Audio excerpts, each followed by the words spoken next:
নমস্কার বন্ধুরা, খুকুস কিচেনে আপনাদেরকে স্বাগত জানাই। সবাই ভালো আছেন এই কামনা করে আজকের রেসিপিতে ঢুকছি।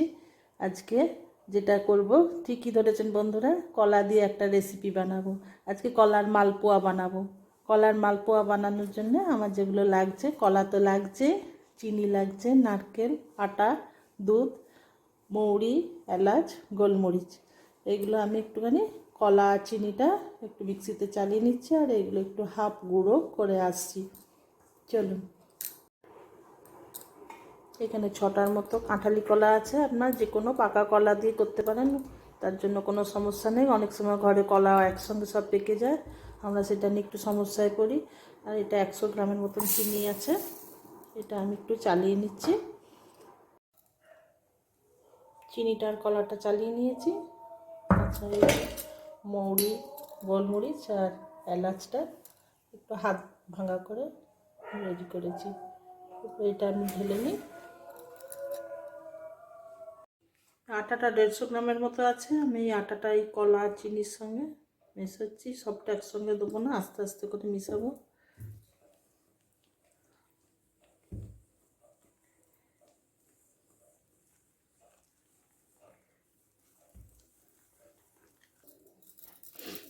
বাকিটাও দিয়ে দিলাম।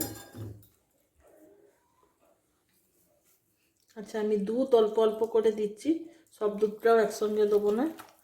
আচ্ছা, দুধের বদলে আপনারা জল দিতে পারেন, তবে জল দেওয়ার থেকে দুধ দিলে নিশ্চয়ই একটু টেস্টটা বেটার হবে।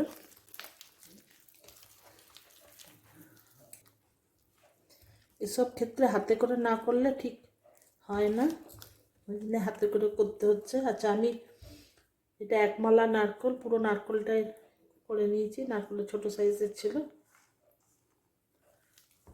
আবার দেবো বাকিটা। আচ্ছা, আমি একটু মোটা মোটা লাগছে, যার জন্য আমি আরও একটু 1 গ্লাস দুধ নিয়েছিলাম, আরও অল্প খানিকটা দুধ নিলাম। আর বাকি নারকেলটাও আমি দিয়ে দিচ্ছি।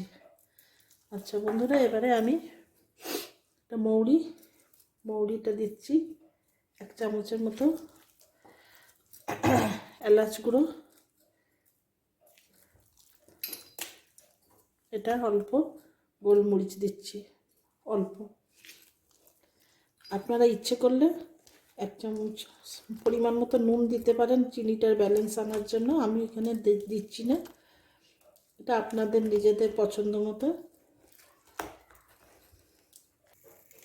এইরকম মোটামুটি জিনিসটা কনসিস্টেন্সি হবে।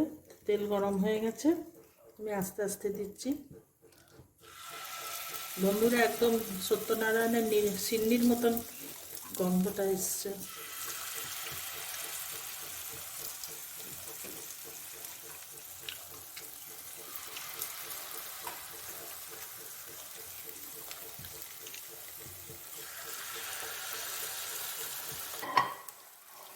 উল্টাচ্ছি এবারে।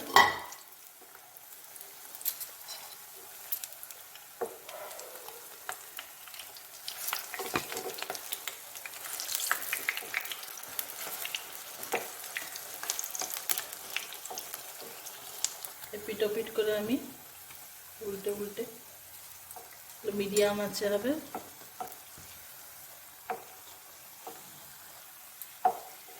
পরে তুলে নিচ্ছি। এবারে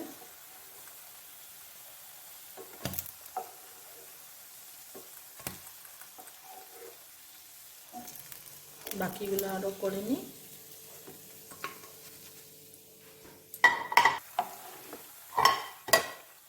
বাকিগুলো তুলে নিচ্ছি। আচ্ছা, আপনারা এইভাবে ঠাকুরের ভোগের জন্যও করতে পারেন, তখন এই সাদা তেলের বদলে আপনারা গাওয়া ঘি দিয়ে করতে পারেন। আর আমার চ্যানেলটি এখনও যারা সাবস্ক্রাইব করেননি, তাদেরকে সাবস্ক্রাইব করার অনুরোধ রইল।